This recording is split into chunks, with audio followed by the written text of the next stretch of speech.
Amigos, estamos mais uma vez ocupando esse espaço e acreditando que este trabalho é positivo e nos dá um retorno. Nos dá um retorno qual? Da alegria, da felicidade de nos prepararmos de maneira mais adequada, mais eficiente para os exames vestibulares. Para a nossa pretensão minha, que é colaborar com vocês e vocês todos, entusiasmados, vibrantes, acreditando no ingresso no ensino superior. E hoje nós vamos tratar de um tema que é atualíssimo, crises. Só se fala em crise no Brasil.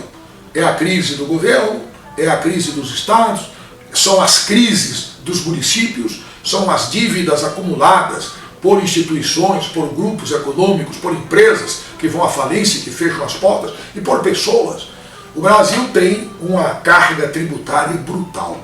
O brasileiro, de um modo geral, paga 5 meses do ano, quer dizer, quase a metade do trabalho dele é recolhido pelos impostos, pelas contribuições de melhoria, pelos diversos tributos. A carga tributária brasileira é absurda, é chocante, é impactante e contribui muito para a pobreza aumentar.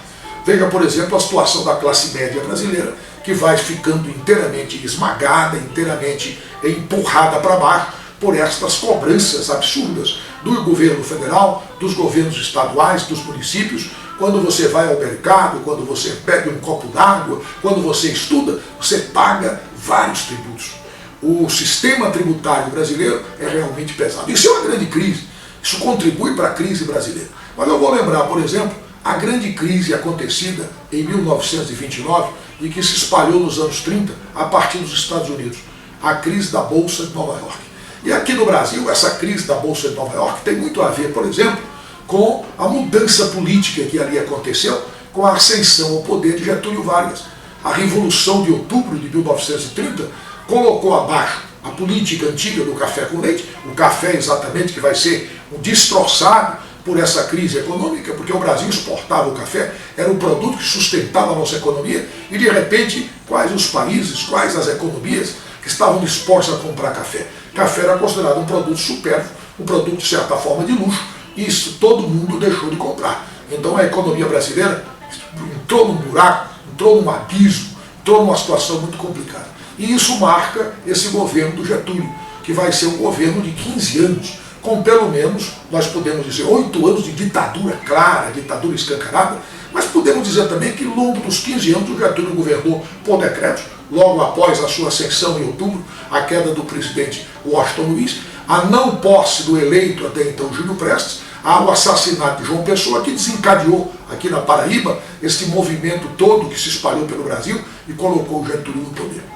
As crises políticas, a crise de 1954, que leva Getúlio ao suicídio, a crise do início dos anos 60, final dos anos 50, início dos anos 60, quando vamos ter várias situações políticas ali do governo que sucede ao de Getúlio, de Juscelino Kubitschek, que enfrenta várias turbentas, várias atribulações, o governo seguinte, de Jânio Quadros, que renuncia com 7 meses de governo, e as crises do governo Goulart, que acabaram desencadeando na subida ao poder do governo civil-militar de 1964 e que se estabelece até 1985, assim de um modo geral, 21 anos. Apesar de já a partir de 1979, nós temos com o governo do general Figueiredo uma certa abertura, inclusive com a anistia que foi aprovada e que, estendida de certa forma por todo o país, beneficiou muitos daqueles que sofreram, daqueles que foram presos, daqueles que tiveram que sair do país, e muita gente que foi até aprisionada e torturada